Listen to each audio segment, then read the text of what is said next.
गुरुपौर्णिमेनिमित्त अमरावती जिल्ह्यातील धारणी येथे भक्तिमय वातावरण पाहायला मिळाले। दुर्गा माता मंदिरात शेकडो भाविकांनी दर्शन घेत महाप्रसादाचा लाभ घेतला। यावेळी धार्मिक कार्यक्रमांसह गुरुभक्तीचा उत्साह सर्वत्र अनुभवायला मिळाला। गुरुपौर्णिमेनिमित्त धारणी शहरातील दुर्गा माता मंदिरात मोठ्या उत्साहात धार्मिक कार्यक्रमांचे आयोजन करण्यात आले।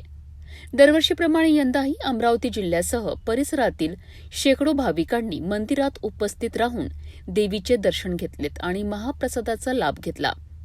याच दिवशी अनेक भाविक मध्य प्रदेशातील खंडवा जिल्ह्यातील धुणीवाले दादाजी यांच्या दर्शनासाठी रवाना होत असतात, तर धारणी तालुक्यातील विविध गावांमध्येही गुरुपौर्णिमा मोठ्या भक्तिभावाने साजरी करण्यात आली।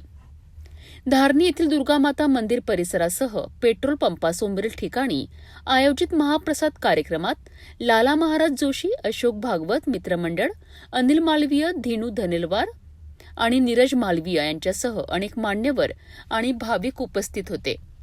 भक्ती, श्रद्धा आणि सेवाभावाच्या वातावरणात पार पडलेल्या या कार्यक्रमामुळे संपूर्ण धारणी परिसर भक्तिमय वातावरणाने दुमदुमून गेला। गुरुपौर्णिमेनिमित्त धारणी येथे आयोजित महाप्रसाद आणि धार्मिक कार्यक्रमाला भाविकांचा उत्स्फूर्त प्रतिसाद मिळालाय। श्रद्धा आणि सेवाभावाचा संदेश देणारा हा सोहळा भाविकांसाठी अविस्मरणीय ठरला आहे।